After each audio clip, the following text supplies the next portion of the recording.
Muy bienvenidos dinosaurios y dinosaurios de las artes digitales, soy Magno Mega y en este canal hablo sobre mis procesos de trabajo, temas de interés y lo que callamos los artistas freelance. El día de hoy quería compartirles la grabación de una charla que hice para los estudiantes de multimedia de la Universidad de La Salle y donde el tema central o principal era el cómo vender y cobrar modelos 3D. Entonces en esta charla hablo sobre mi experiencia, además de explicar brevemente un poquito de cómo partió todo esto de que yo hago 3D y ciertas experiencias que tengo, además de justamente hablar de las cosas que hago para vender y ganarme la vida trabajando de el 3D.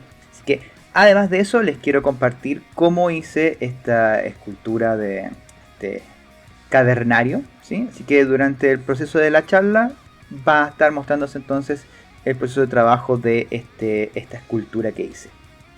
Así que espero que el contenido sea de su agrado y que les pueda servir. Cualquier duda, no olviden dejármelo ahí en los comentarios y yo estaré respondiendo a la brevedad. Hola, hola.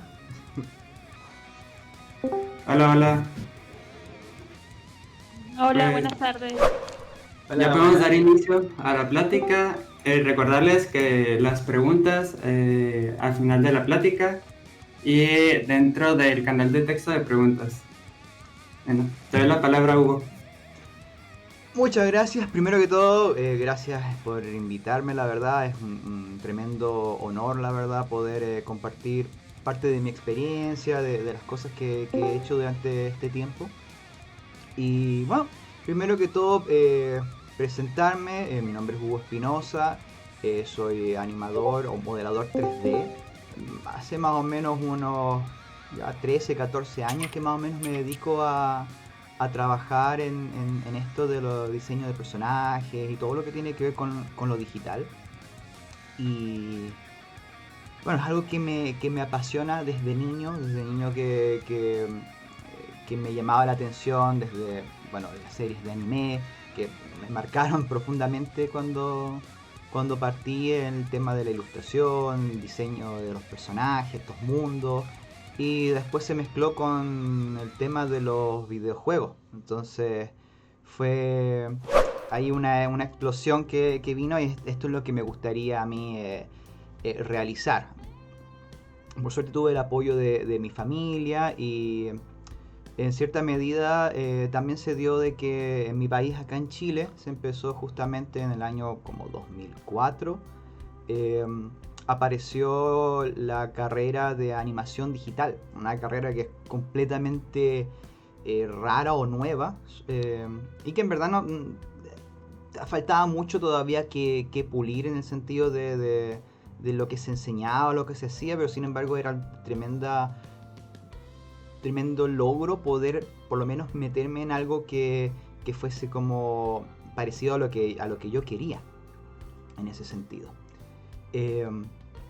Aprendí muchísimo de todas maneras de muchos programas 3D, de animaciones, de técnica y me gradué ya en el 2008, si no me equivoco. Sí, en 2008 fue ya que me gradué como animador digital y comencé a trabajar en diferentes compañías de lo que sería publicidad, que es un área que viene muy arraigada del tema de los efectos especiales, donde se puede utilizar 3D, pero que en verdad en lo personal yo odiaba. Sinceramente a mí me molestaba mucho trabajar en esa área porque yo lo que quería hacer era justamente diseño de personajes, construir cosas y la publicidad, si bien hay partes que uno puede crear, arte de por sí está muy supeditada a lo que es la venta, a lo que son letras girando y todo ese tipo de cosas, entonces no era muy feliz haciendo ese tipo de trabajo. Y además que como eran mis primeros trabajos también yo cobré muy mal. Mi experiencia me hizo valorarme muy poco. Yo creo que eso es justamente uno de los grandes errores que uno, no sé si comete, porque uno lo comete porque no sabe realmente de ventas ni ninguna de ese tipo de cosas, pero sí muchas veces en las instituciones no se habla mucho del tema del dinero o cómo cobrar. Y eso yo creo que genera esta como, no sé si incertidumbre o ignorancia, y que muchas veces no es que se aprovechen las otras partes de las empresas, etcétera, para pagar poco, sino que también va en uno de que uno no sabe cobrar y cree que vale poco este tipo de trabajo, siendo que el dinero que mueve es muy muy grande. Todo lo que es la industria del entretenimiento, la publicidad, todo eso mueve mucho dinero. Y son muy pocas personas que realmente hacen este tipo de trabajos, lo hacen bien y que les apasiona. Y no sé si les puedo mostrar un poquito de los trabajos que yo realizo. Puedo compartir acá la pantalla. Estos son algunos de los personajes que yo hago. Algunos son fanarts, otros que son simplemente porque a mí me gusta hacerlo. Todo esto lo he trabajado con Blender, ya que encuentro que el programa da la posibilidad de justamente a una carrera o a una profesión que es bastante cara si uno lo pone a ver, porque necesita tener un computador muy potente.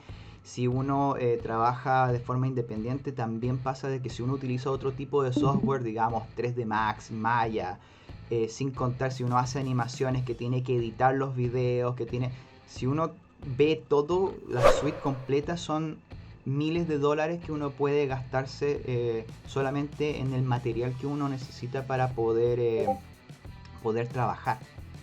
Y en ese sentido, estos últimos años ha sido una gran bendición para todos los artistas independientes de esta área, ya que Blender ha crecido muchísimo, se ha puesto como punta de lanza en cierta medida de los programas open source, ya que tiene una capacidad que no tiene nada que envidiarle ni a ZBrush, ni a 3D Max, ni a ningún otro software. Tiene la capacidad de poder hacer casi todo dentro del mismo programa. Además también apareció otros software gratuitos para edición de video como DaVinci Resolve y otros más. Entonces ahora hay una gran cantidad de herramientas para el artista independiente que quiera partir, ya sea como hobbyista para aprender o para desarrollarse profesionalmente. Ya los software ahora están muy maduros para poder hacer eso. Entonces esa es una gran ventaja que hay hoy en día, que no hay que tener una gran inversión de software o cosas para poder nosotros partir y empezar a trabajar. Entonces, como les decía, bueno, esto es parte de los trabajos que tengo, que como digo realizo en su mayoría en Blender y utilizo prácticamente el mismo software para hacer las ediciones finales. A mí me gusta muchísimo el tema de los dinosaurios, los personajes, las pin-ups también me gustan muchísimo. Me gusta mucho ese tema de lo femenino, y todo el tema de la escultura para mí es algo muy muy interesante.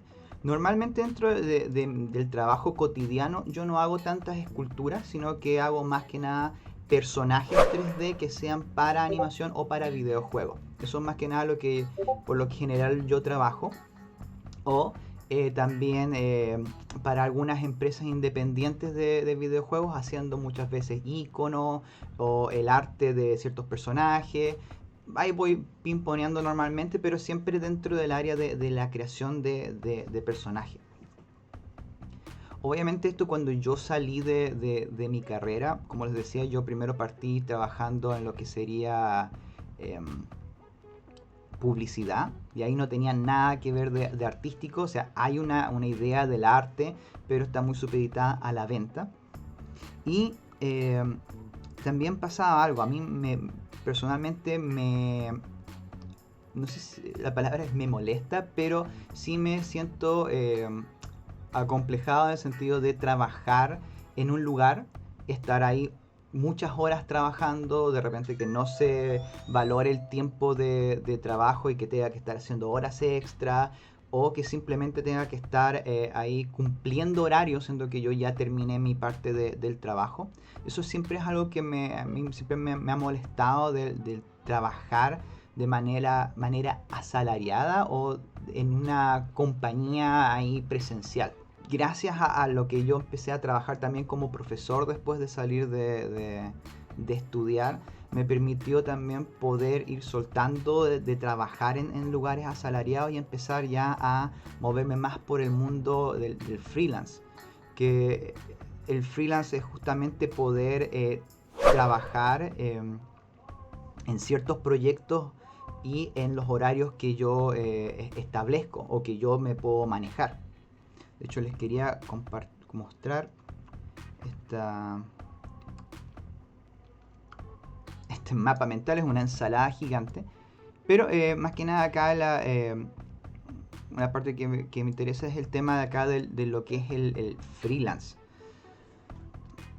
Para mí ha sido una gran liberación en el sentido de poder decir a qué horas trabajo. Muchas veces yo trabajo de noche, más que en el día. En el día trato de estar con mi familia o trato de hacer otro tipo de cosas, ya sea leer, ejercitarme, y trabajo mucho en la noche. Esto es algo que yo no podría hacer normalmente en un trabajo normal. Incluso ahora que estamos con todo este tema del teletrabajo, muchas veces se pide estar en ciertos horarios conectados y estar trabajando ahí y ser prácticamente vigilado por otra persona.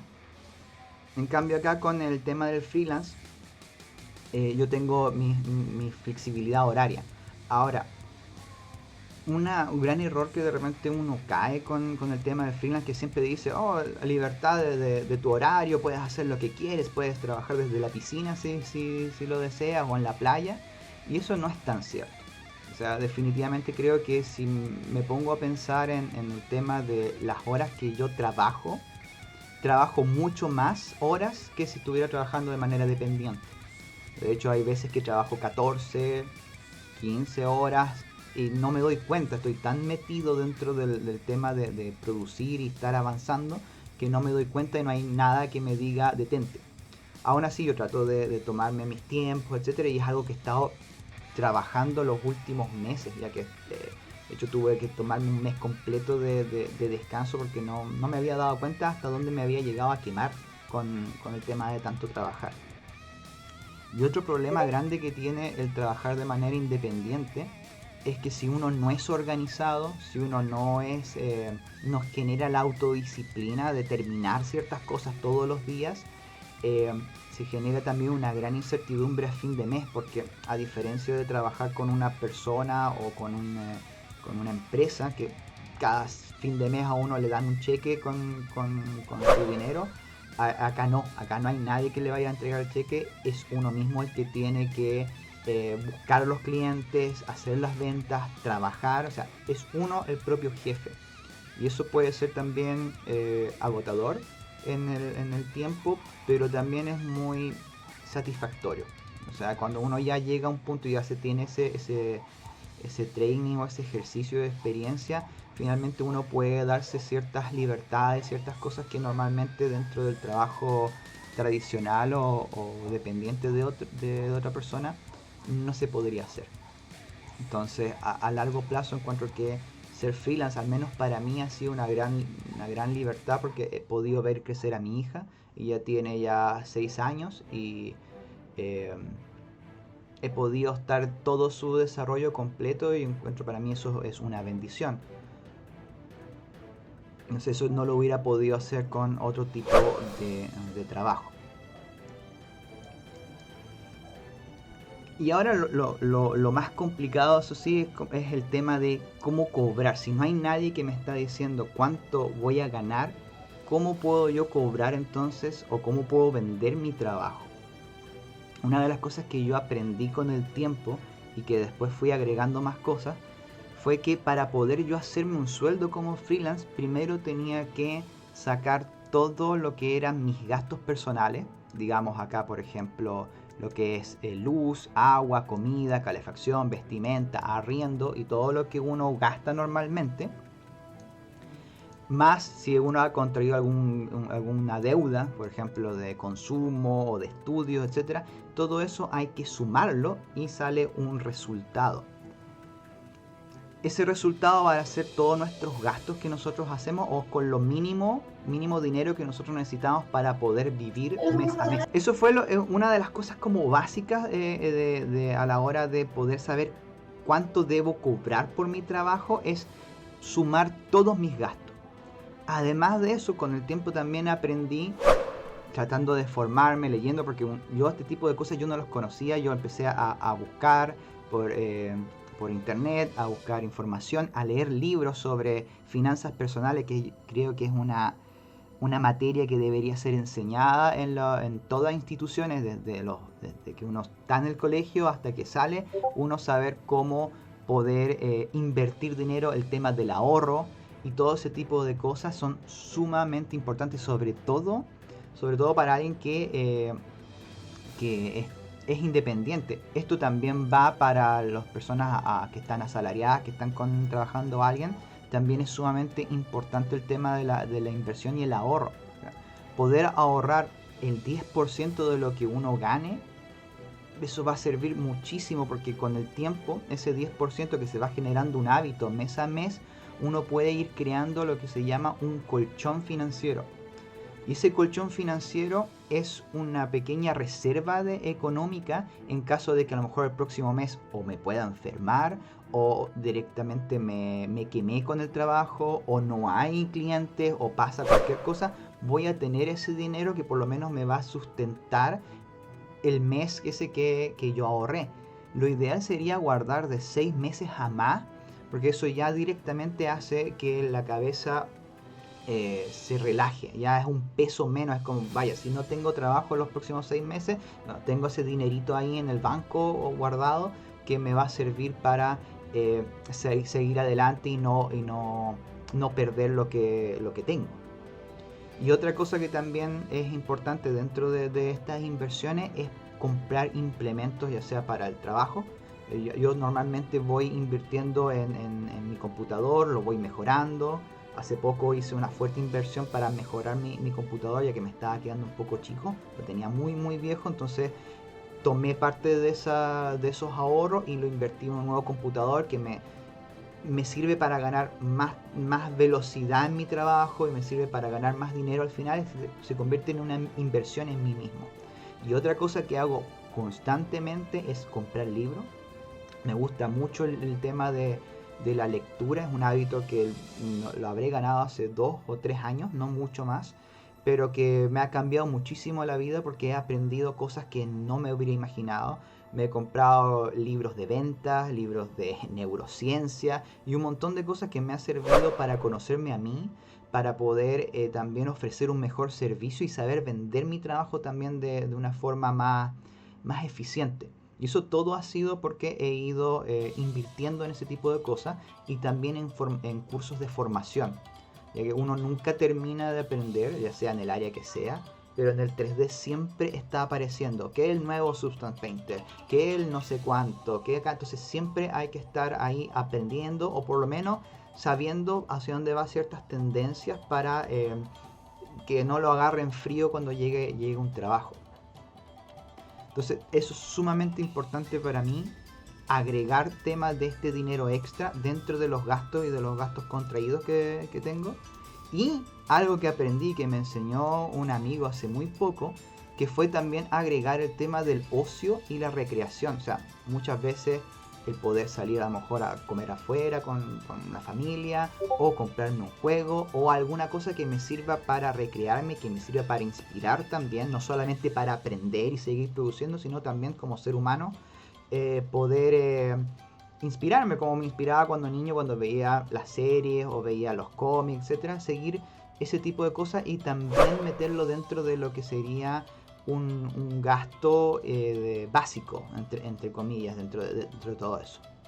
Y cuando uno tiene todo esto ya calculado, aparece una cifra.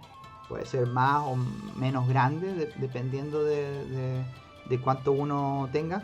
Lo ideal es bajar los costos lo máximo, o sea, no ponernos tampoco locos y agregar un montón de cosas extras. Por ejemplo, en el ocio, me gustaría irme todos los días a comer fuera, a restaurantes. Claro, no es la idea, sino la idea mesurado.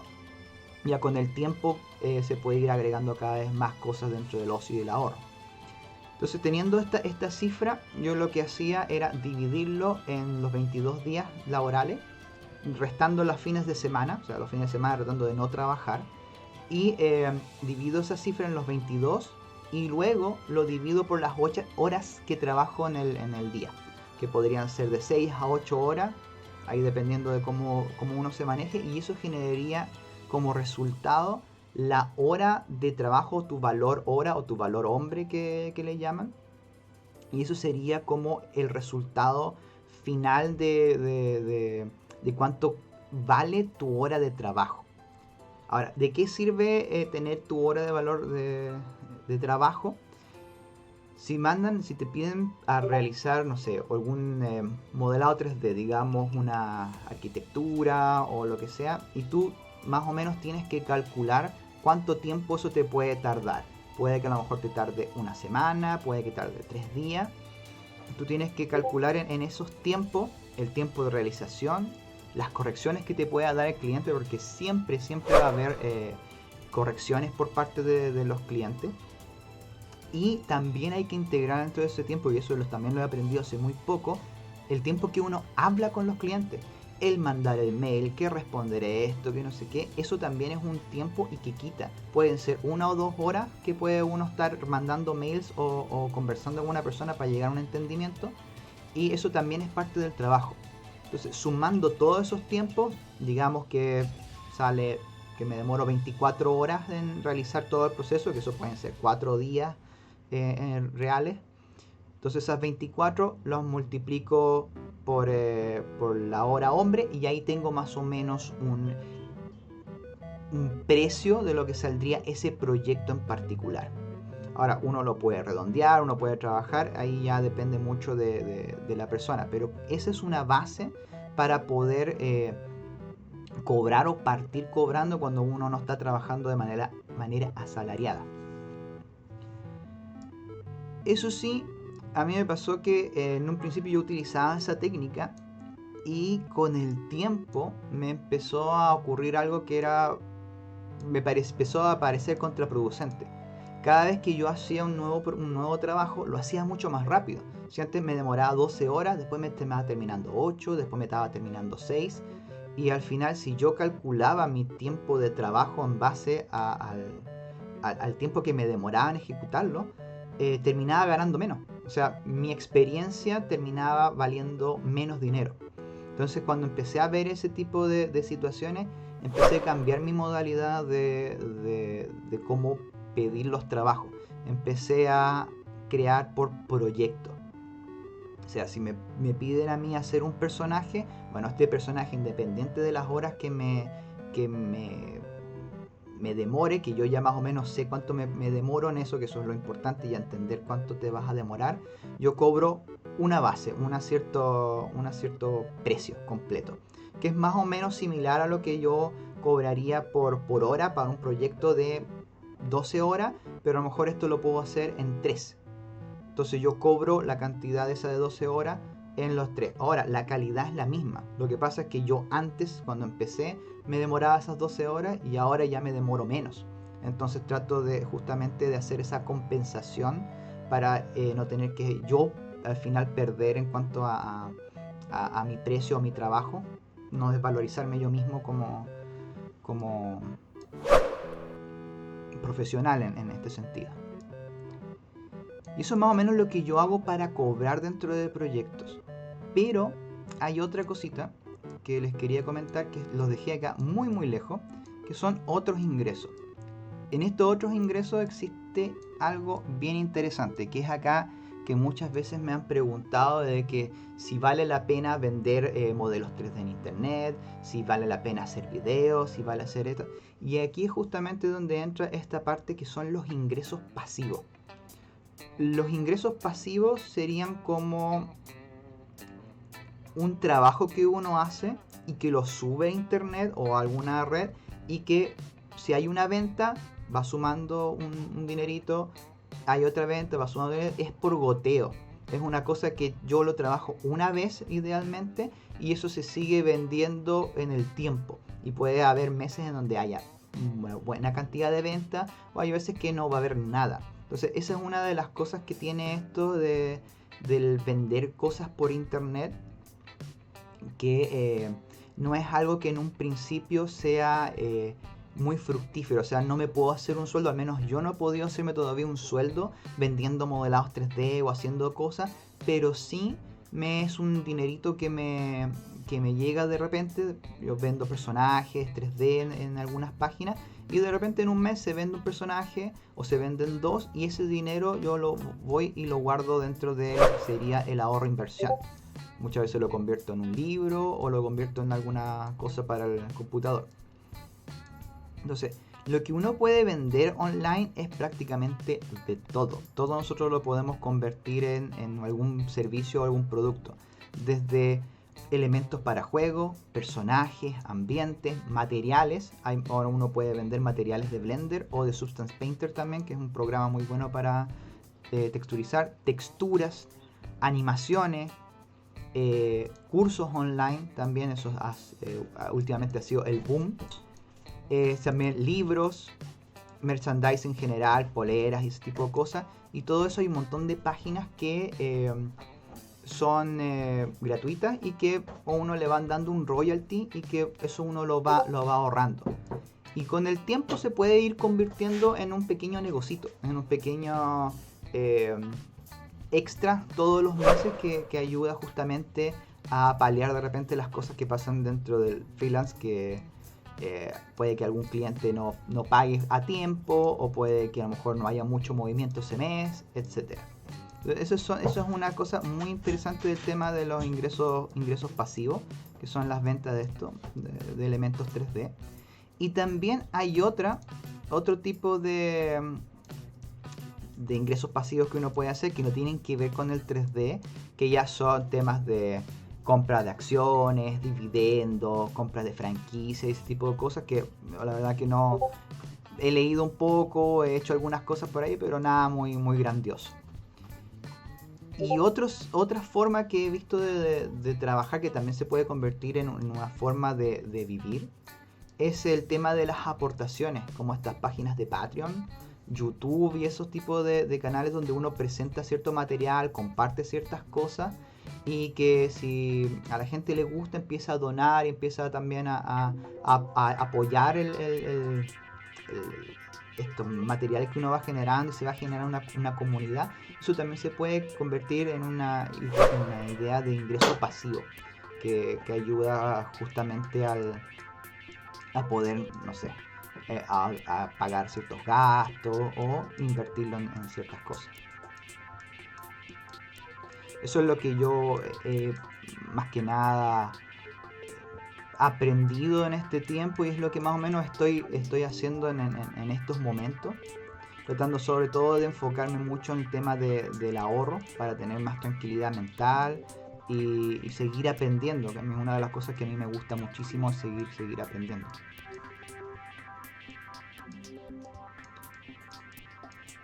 Bueno, eso es más o menos lo que quería conversarles con esto. No sé si, no creo que haya pasado media hora, sí. Pero no sé si tengan alguna pregunta o alguna cosa que habré dejado en el tintero. Sí, en Permiso, el canal de texto de preguntas ya están escribiendo. Pero mientras te voy haciendo una. Sí, claro. ¿Cómo empezaste a hundirte en este mundo de comenzar a vender? Y comenzar a vender. ¿Qué plataformas comenzaste a utilizar? Una de las primeras plataformas, la forma que empecé a vender fue primero vendiendo mis servicios. Yo creo que eso ha sido como lo que ha sido, que todavía es parte de vender mis servicios como modelador 3D en ciertas comunidades, en ciertos lugares donde les gusta mucho el tema de la creación de personajes. Yo voy subiendo constantemente mis propios diseños y las personas empiezan a preguntar, oye, ¿me podrías hacer tal personaje, tal cosa? Y yo empezaba a generar ahí ese tipo de ritmo. Ahora, aparte de otras páginas, hay una página que yo subo a veces ciertos personajes que creo randommente, los pongo a la venta en Gumroad.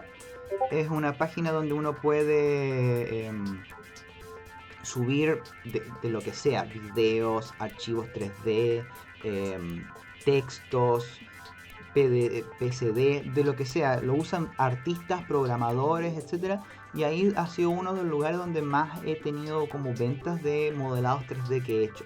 También están estas páginas de Turbo Squid, Blender Market, CG Trader, ¿qué otro más? Blender Hut, no, Render Hut, perdón. Y eso han sido como las páginas donde yo tengo más o menos puestos modelados 3D y que de vez en cuando se venden, y de repente me hacen ciertas preguntas: ¿este personaje sirve para esto? Y digo sí, no, esto no sirve. Pero más que nada eso ha sido como mi interacción con el tema de las ventas en ese sentido. Más que nada yo ofrezco más mis servicios que mis productos 3D como tal. Ok, perfecto. Acá hay preguntas ya. César Gómez: ¿usted qué le recomendaría a alguien que está a punto de terminar la carrera y se quiere dedicar al 3D?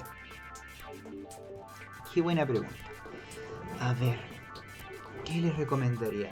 Bueno, lo primero que todo, si dependiendo de la carrera que vas a realizar, es que te vayas afirmando, en el sentido de que trabajes cierto tiempo en la carrera que tú estás desarrollando, y de paralelo vayas creando tu portafolio. Primero que todo, eso es sumamente importante para poder trabajar en todo lo que es el artístico. El portafolio es muy importante. Si no tienes portafolio, hay que irlo creando pausadamente. Puedes empezar haciendo tutoriales, haciendo cosas, y de a poco irlo mejorando cada cierto tiempo, hasta ya tener algo un poco más nutrido, que no necesariamente tienes que tener cantidad de productos, sino que lo ideal es tener calidad, en el sentido de tener uno o dos, pero lo mejor que puedas hacer en ese momento, y eso presentarlo. Y también ojalá ir promocionando tu trabajo en ciertas redes sociales, no en todas, sino en la que tú elijas, y ojalá buscar un público. A ver, más que buscar público, es entender bien qué es lo que tú quieres hacer. Por ejemplo, en mi caso, a mí me encanta hacer personajes 3D. Entonces yo de manera inconsciente lo empecé a promocionar en DeviantArt y en otras páginas, en grupos que hacían personajes 3D, y empecé a subir constantemente sin esperar nada, porque es algo que me apasiona y que me gusta, y en un momento empezaron a llegar ciertos clientes. Entonces es muy importante que tú sepas hacia dónde quieres apuntar, qué es lo que te gusta hacer. ¿Te gusta la arquitectura? Haces arquitecturas, las presentas en lugares donde hacen arquitectura, y de a poco ahí van a ir creando tu presencia dentro de esas áreas, y va a empezar a salir algún trabajo. Eso es lo que se me ocurre. Pero más que nada es hacer lo que te gusta en ese sentido, y hacer cantidad y mostrarlo en los lugares que hayan personas que quieran ver ese tipo de arte también. Vamos a ver, ojalá que haya podido responder tu pregunta en ese sentido. Vamos a ver qué más dice Afternoon Circus. ¿Cuál es en general el precio mínimo óptimo de modelado 3D, considerando para videojuegos o animación? Uy, eso depende mucho del proyecto en sí, de la compañía a la que también se va a trabajar, porque se manejan diferentes precios. Los que son AAA, que digamos que son las empresas que son, no sé, Electronic Arts, Blizzard, ellos manejan otro nivel de dinero y otro nivel también de especificaciones dentro de lo que es el modelado 3D, que tiene que tener ciertas características, que tiene que tener esta cantidad de huesos, esta cantidad de polígonos, este tipo de textura, este tipo de shader. Entonces todo eso también va cambiando el precio. Pero por lo general, al menos lo que yo he visto en el mercado que yo me muevo, puede ser desde los $200, un modelado muy simple, hasta, he visto hasta $2.000, $3.000, fácilmente un personaje.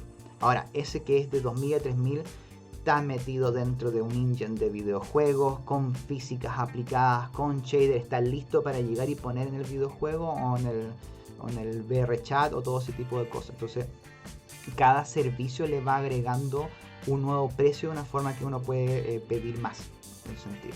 Pero más o menos es el rango que yo he visto hasta el momento. Ana Luciano Blanco, ¿qué es lo que mayor demanda tiene en el mundo del 3D? Por ejemplo, crear personajes para videojuegos o para animación, creación de escenarios, render realista, etc. Yo creo que uno crea en este sentido la demanda, ya que por ejemplo, yo hago personajes, que yo podría decir personajes como estilo cartoon, muy anime, y si lo mirara desde afuera probablemente diría de que eso no tiene mucha cabida, que no tiene mucho público, y sin embargo se vende mucho. Si uno sabe vender y buscar los lugares, se vende mucho. He visto gente que se dedica solamente a hacer ambientes, o que se dedica solamente a hacer renders de arquitectura hiperrealista. Entonces depende mucho del nicho o mercado que tú te quieras mover, es lo que va a haber demanda. Si te quieres, por ejemplo, mover en el tema de la arquitectura, ahí hacer levantamientos de planos o hacer maquetas hiperrealistas va a ser el nicho y lo que más demanda tiene ese sector. Si te vas a videojuegos, lo que más demanda ese sector tiene va a ser un artista técnico, una persona que pueda meter el modelado de un personaje, ponerlo dentro del motor de juego y que funcione y que pueda programar también un poco. Entonces depende mucho del sector lo que más se vende.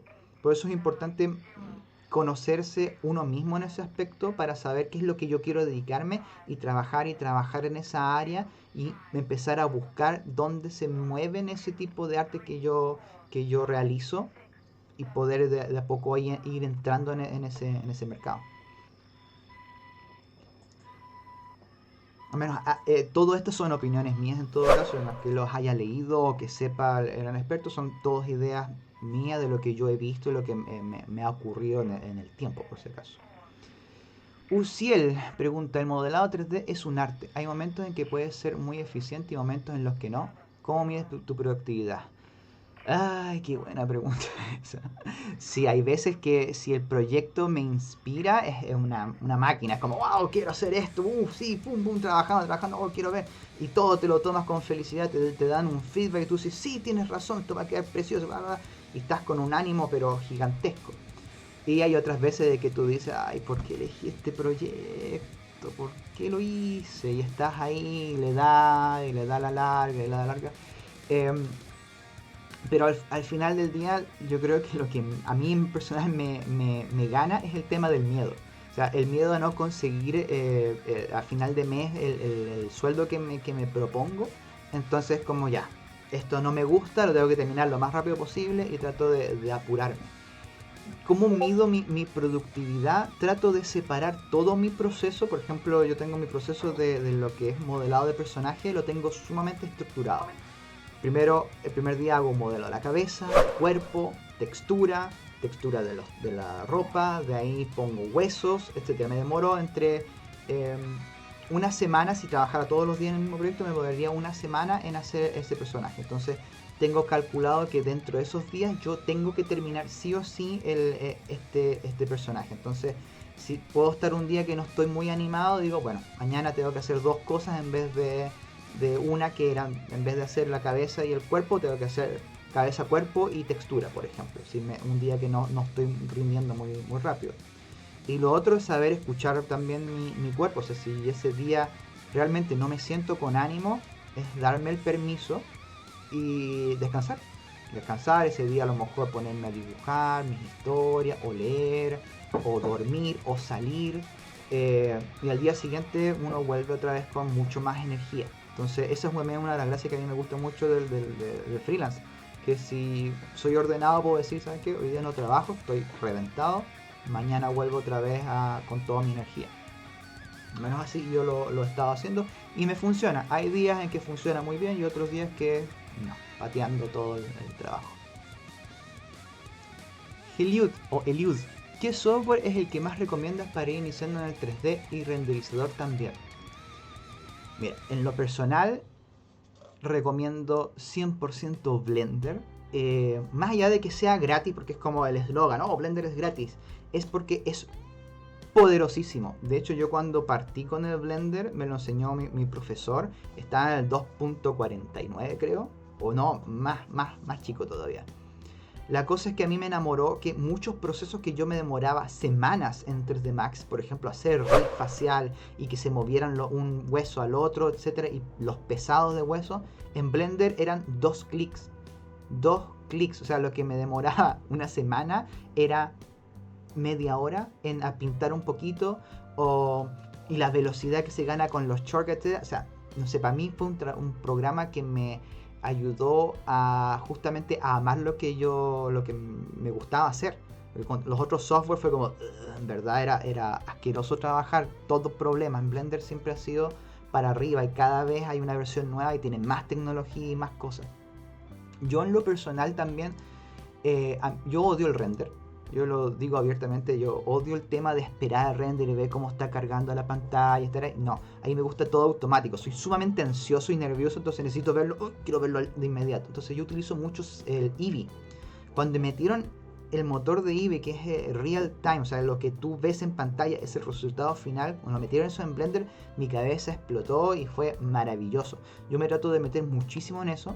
El problema que tiene Eevee es que es bien, hay que hacer muchos trucos para que se vea bonito, porque no tiene rebotes buenos de iluminación, ciertos efectos de sombreado se ven mal, entonces hay que ponerle mucho trabajo para que se vea bonito, pero cuando uno lo hace, la verdad que el resultado es instantáneo y por eso me gusta mucho.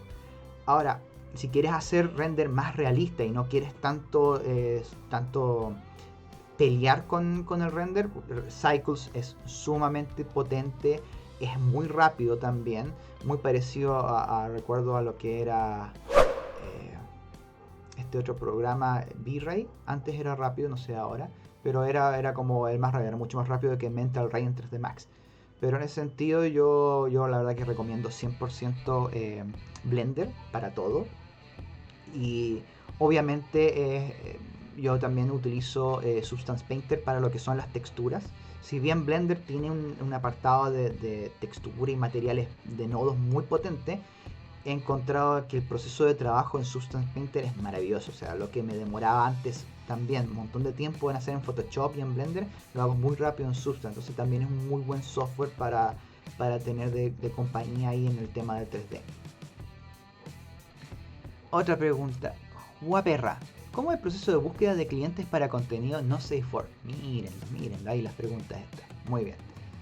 En este sentido, claro, yo trabajo mucho me piden mucho trabajo no safe work, es una de las partes yo creo que uno de mis fuertes por ahora, que quiero ir migrando obviamente. Me gusta más el tema de la escultura y más el tema el tema del erotismo, me gusta mucho el tema de la espinal, todo eso, pero no muchas veces lo que me piden ciertos clientes, pero bueno, el trabajo es trabajo en ese sentido. Y para buscar contenido o clientes de esas áreas es simplemente ir a las páginas donde se mueve ese tipo de cosas. Hentai Foundry, Fur Affinity, si para Fur, etc. Esas son páginas donde está ahí el nicho del nicho de ese tipo de cosas, y subir ahí proyectos y cosas así, fácilmente llegan clientes en esa vía. Por alguna razón hay mucho dinero moviéndose en todo ese tema del no safe for work. ¿Cuál es la mejor forma de darse a conocer? Se lo pregunta Reddy. La mejor forma de darse a conocer es compartir.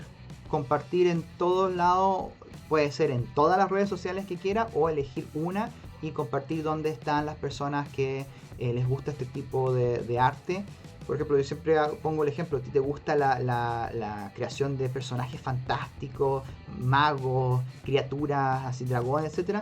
Puedes ir a un grupo de modeladores 3D que les guste eso, pero quizás sería mucho más interesante ir a un grupo donde no hayan tantos artistas, pero que sí haya gente que siga esos temas. O sea, si vas a un grupo de Facebook que le gustan los dragones y dicen, miren, yo hago dragones, o un grupo donde juegan rol, yo hago estos personajes fantásticos para rol, o hago esto, vas a ser uno de los pocos en ese grupo que sabe crear ese tipo de arte, y probablemente te pueda llegar clientes en ese sector. Y lo otro es constantemente compartiendo alguna red social, utilizar hashtags que sean usados por los artistas que te gusta a ti. O sea, si te gusta cierto artista, copiarle los hashtags y ponérselos tú, y obviamente agregarle los tuyos propios, y así vas conociéndote, y es una carrera de desgaste, como pienso. O sea, tienes que estar ahí constantemente, y en algún punto los números empiezan a crecer. Pero al fin y al día lo importante es presentarse, mostrar lo que uno hace sin esperar mucho a cambio en ese sentido. Yo soy Tony. Pregunta, ¿has tenido algún proyecto donde hayas invertido más que la ganancia final? ¿Cómo presentas tu servicio ante algún cliente? Sí, he tenido proyectos en donde he invertido más tiempo en los cambios. Me tocó una vez hacer un mapa en 2D, que tenía que dibujarlo, un mapa para un videojuego. Yo sentí que cobré bastante bien esa vez, sin embargo yo pensaba hacerlo en unos 2 o 3 días y me terminó tomando 2 semanas. O sea, con los cambios que me hacía el cliente y con las cosas que a veces también a mí no me gustaban, los volví a rehacer, terminé no perdiendo, pero sí no sacándole ese partido al dinero que yo pensé que iba a hacerlo más fácil. Entonces, me pasó eso un poco la cuenta. También me pasó hace muy poco un cliente que me empezó a pagar mucho dinero, pero me empezó a hacer unas correcciones del infierno. Me empezó a buscar, me llamaba por videollamada y me decía, mira, acá hay un vértice que está salido, acá tienes un hoyito en la parte de acá abajo del pie que lo tape, y era infinito, era una corrección. Yo le dije, ¿sabes qué? Quédate con lo que tienes hasta ahora, te devuelvo el dinero. Yo sé que no es muy profesional, pero me estaba mermando la salud, estaba un energúmeno. Cada vez que tenía que entrar a hablar con él, me era un dolor de estómago, entonces dije, ¿sabes qué? Hasta aquí nomás, y corté por lo sano. No sé, sí, han habido veces que hay clientes o proyectos que no me gustan, y ahora ya los trato de darme cuenta. Cuando veo ciertas formas que me propone el proyecto, yo ya me doy cuenta y ya digo, no me gusta mucho esta persona o esta forma de ser, prefiero evitarlo. Y ya como que trato de no tomarlo. ¿Y cómo presento mi servicio ante un cliente? Normalmente yo no, últimamente he tenido la gracia de que las personas llegan a mi página o llegan a mis canales y me proponen ellos ciertas cosas. Pero sí he tenido las veces en que yo he querido un trabajo en particular y he propuesto, y lo que he hecho es presentar mi trabajo, presentar mi portafolio. Mira, esto es lo que yo hago, creo que soy la persona que podría ayudarte, me gustaría conversar contigo, etc. Tratar de ser lo más honesto y tratar de sentir de que tú tienes la capacidad de ayudarlo. De hecho, una de las palabras claves que siento que es el yo puedo ayudarte con esto, o yo puedo colaborar con esto, o trabajemos juntos. Siempre tratando de mantenerme como un igual con la otra persona. En el momento en que yo digo, oh, quisiera que me dieras trabajo, quisiera, ya ahí ya te pusiste en una postura en donde de partida ya a lo mejor vas a cobrar menos o te vas a sentir menos. Entonces, en ese sentido yo trato de ver a la otra persona como un igual, y hasta ahora me ha servido. De hecho, genera una confianza con la otra persona mucho más potente. Y otra cosa que me ha servido mucho para poder presentar mi forma de vender ha sido aprender de ventas. De hecho, hay un libro por acá.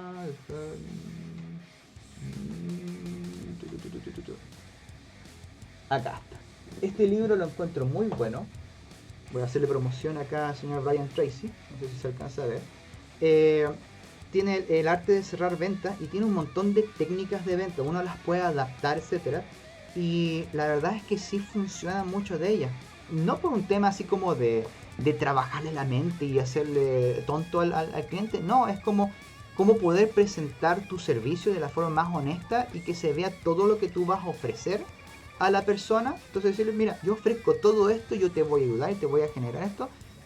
Trabajemos juntos y este es mi precio, o esta es la inversión que vas a tener que realizar.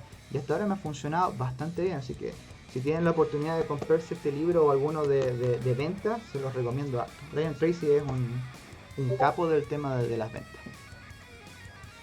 Me estaba saltando acá. Ana Lucía Blanco otra vez pregunta: de querer trabajar para una empresa, ¿dónde se podrían encontrar las mejores opciones laborales? Por ejemplo, sitios como LinkedIn, ArtStation, para recién egresados, personas con poca experiencia. Qué buena pregunta. De hecho, yo encuentro a mi forma de pensar, yo LinkedIn recién ahora lo estoy tomando en cuenta. Estoy tratando de como mejorar mi portafolio, etcétera. Pero en ArtStation encuentro que hay la sección de trabajo. Después de los titanes que hay arriba, como Blizzard, Naughty Dog y todas esas empresas gigantes AAA y AA, abajo hay una sección de indies, de personas que van buscando indies, y de repente las especificaciones no son tan de senior, tan de persona así como que necesito 50 años de experiencia y ser maestro en programación y diseño de personajes. No, de repente dice, estamos buscando una persona que haga 3D. Y ahí tú puedes presentar tu portafolio. De repente buscar ese tipo de trabajo encuentro que es muy bueno. Se genera una muy buena relación. De hecho, yo tengo un trabajo ahora que para una persona de Filipinas, y le estoy haciendo iconos, le estoy haciendo, y fue simplemente buscar de ahí, dentro de esa eh, mercado de indies, y ahí ofrecer el trabajo. Encuentro que es un muy buen lugar para partir. A otros sitios también están Workana, están freelancer.com, Upwork, pero esas tres, si bien hay harta oferta de trabajo, el problema es que uno entra a competir con todo el mundo, obviamente siempre uno está compitiendo con todo el mundo, pero hay algunos países que tienen el valor de su moneda es tan baja que ellos piden, no sé, $2 y para ellos ya equivalen a $100. Entonces es muy difícil poder competir con ese tipo de equipos porque bajan muchísimo el precio del trabajo. Entonces, si bien son un buen lugar de bolsa de trabajo, ahí hay que entrar a truquear y saber venderse mucho para poder ganarse ese tipo de licitaciones, por decirlo de forma. Uciel, hablas de un proceso. ¿Existen estándares para realizar productos en 3D? Sí. Depende mucho del tipo de trabajo 3D que uno esté haciendo. Vamos a cambiar esto de acá. Ahí sí. Depende mucho del tipo. Por ejemplo, no es lo mismo trabajar para escultura 3D que para modelado para videojuegos o modelado para animación. Cada uno de esos tiene distintas procesos y opciones que necesitan diferentes. Por ejemplo, una escultura, todo tiene que ser poligonal. Las texturas no sirven. Todo tiene que ser polígono real para que cuando la impresora lo imprima pueda imprimir todos los poros, las escamas o los detalles que tenga. Todo eso tiene que ser con polígono real.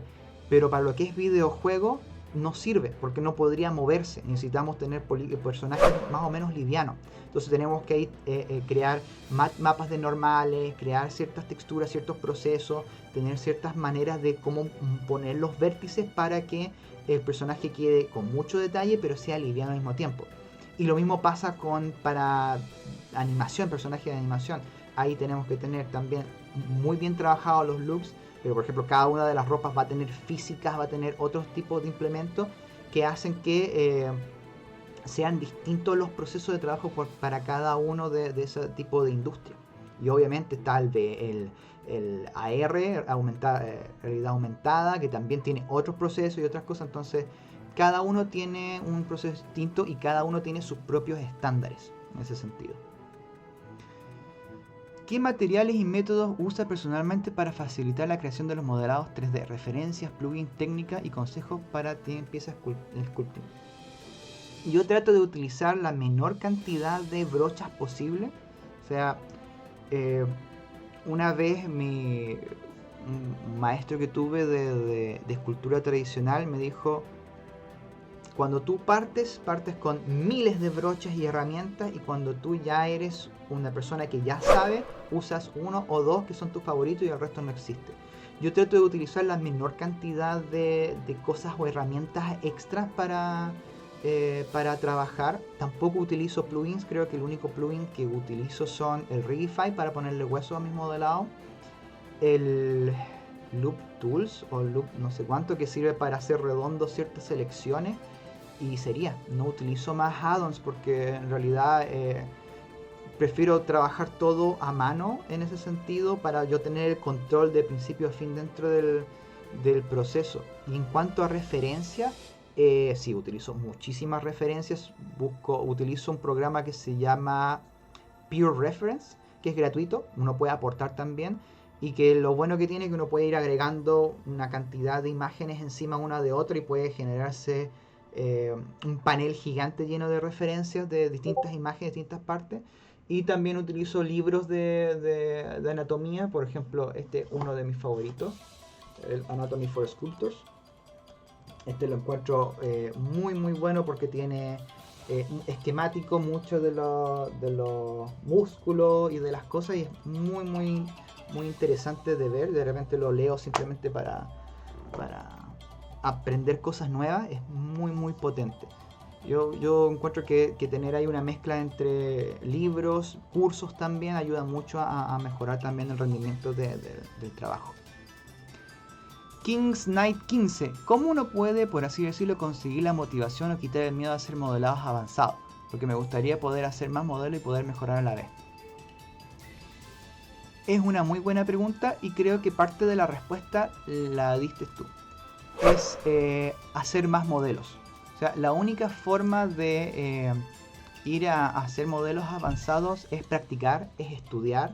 La motivación debe nacer en el proceso de ir creando cosas. O sea, y esto es algo que yo he aprendido hace muy poco, porque la verdad yo soy una persona que me comparaba mucho con otros artistas, que me sentía menos, que necesitaba, de hecho que tenía el síndrome del impostor, sentía que lo que yo había logrado no era válido, que no era bueno, no era suficiente. Y con el tiempo, conversando con ciertas terapias y ciertas cosas, me he dado cuenta de que el trabajo en sí es el continuar haciendo siempre, no esperar el feedback de nadie. En mi caso yo trato de no esperar mucho feedback. O sea, yo leo con respeto todos los feedback y las cosas que me dicen. Hay veces que las tomo, pero muy pocas veces las tomo o las aplico, a menos que sea una constante dentro de algo. Pero en general yo trato de hacerlo a mi propio ritmo, y si les gusta a las personas, bien, y si no les gusta, bien también. Al final el que le tiene que gustar es a mí. Si no me gusta mi resultado, sigo trabajando hasta que me guste. Yo creo que he hecho, sin mentir, yo creo que habré hecho durante todo este tiempo más de 1000 rostros, así estilo anime, ese tipo de cosas, para entenderlo, trabajar, dibujar mucho, y es porque me gusta hacer eso. No es como que simplemente no es que debo mejorar, no, me gusta crear, me gusta mejorar, y me gusta ese sentimiento de me gusta lo que veo. De hecho, yo ahora me siento muy contento con mi portafolio, lo he estado limpiando los últimos meses, mejorando trabajos antiguos y todo eso, y cuando lo veo me digo, me gusta lo que veo. Al menos el día de hoy me gusta lo que veo. Quizás mañana ya no, y voy a sacar un par ahí, voy a rehacerlo. Eso ya depende, pero lo más importante es que a ti te guste, y tú solo el hacer te va a ir haciendo avanzar hacia estados más profesionales en cuanto a tu trabajo. Y lo otro es buscar cursos. Por ejemplo, yo hace poco compré un curso de Mark Brunet, que es un maestro de la escultura, trabajó para Blizzard, etcétera, y compré un curso de él. No lo he visto, vi los primeros videos, pero me fue muy interesante lo que conversaba en esos primeros videos. Hablaba de la industria, etcétera, y eso me motiva a escucharlo y verlo. Y en general el hacer a mí me gusta muchísimo. Le agradecemos, Hugo, por darnos un poco de su conocimiento y por participar en esta plática. No, gracias a ustedes por darme el espacio, por escucharme toda la verborrea que acabo de decir. Espero que mi experiencia sea una ayuda para alguien que está partiendo. Hay muchas cosas que uno va aprendiendo con el tiempo. Cada experiencia también es distinta. Lo que a mí me pasó, lo que yo comento, puede que a lo mejor no le sirva a otro. Cada cual tiene un camino, pero espero que les haya podido servir, y encantadísimo estar con ustedes. Y bueno, eso fue parte de la charla. Si ven, este fue un video más largo de lo normal, ya que la charla duraba alrededor de 30 minutos de presentación, ponernos en contexto, y luego unos 30 minutos también de preguntas que pudieron ahí ver. Traté de responder todas las que más pude, pero aún así se nos hizo corto el tiempo. Así que espero que hayan disfrutado de esto.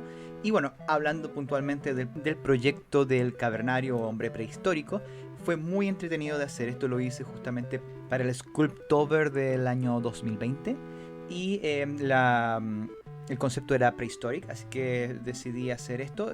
Ya había hecho varios dinosaurios, así que no quería repetir otra vez el plato. Pero me gusta el tema, así que, y justamente trataba de prehistoric, así que hice este hombre cavernario basado ya en algo un poco más cartoon. Y en estos dientes colmillos de sable, como que recién lo hubiera cazado, se lo hubiera puesto como capucha. Y como pudieron ver, al principio el proceso fue muy entretenido, ya que utilicé nuevamente lo que sería el modificador de skin, que me permite justamente crear una base rápidamente solamente utilizando los edge y ajustando las escalas para ir haciendo entonces una base que me pudiera servir para el personaje en sí. Por lo general trato de trabajar como el cuerpo como un gran bloque y los brazos trato de separarlos, o lo que va a tener un poquito más una postura diferente. Entonces así puedo trabajar en particular como con simetría el cuerpo principal, y cada uno de los demás elementos que van a ser móviles los voy poniendo sobrepuestos dentro de la escultura. Esta es una forma de hacer para este tipo de trabajo. Para otra normalmente puede ser utilizar ya huesos para ponerlo en pose, o utilizar la brocha de pose para poder colocarlo en alguna pose interesante.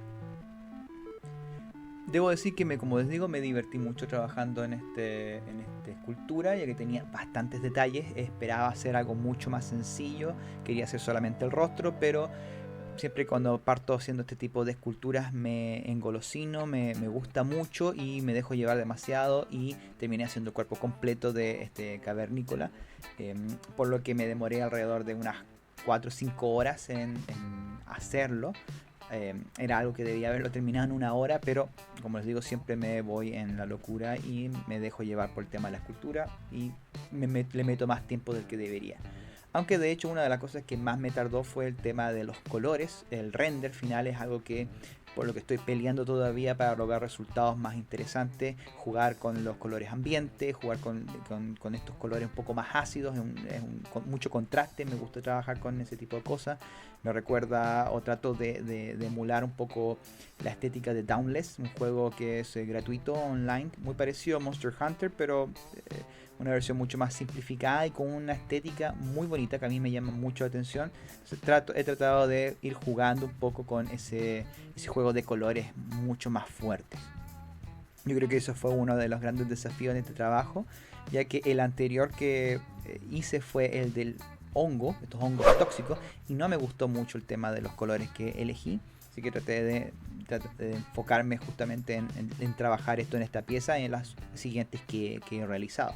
Así que, bueno, espero que les haya gustado todo este proceso. Pueden encontrar el proceso en mi Patreon. Ahí está las 4 horas completas donde pueden ir pausando y viendo cada uno de los movimientos que voy realizando.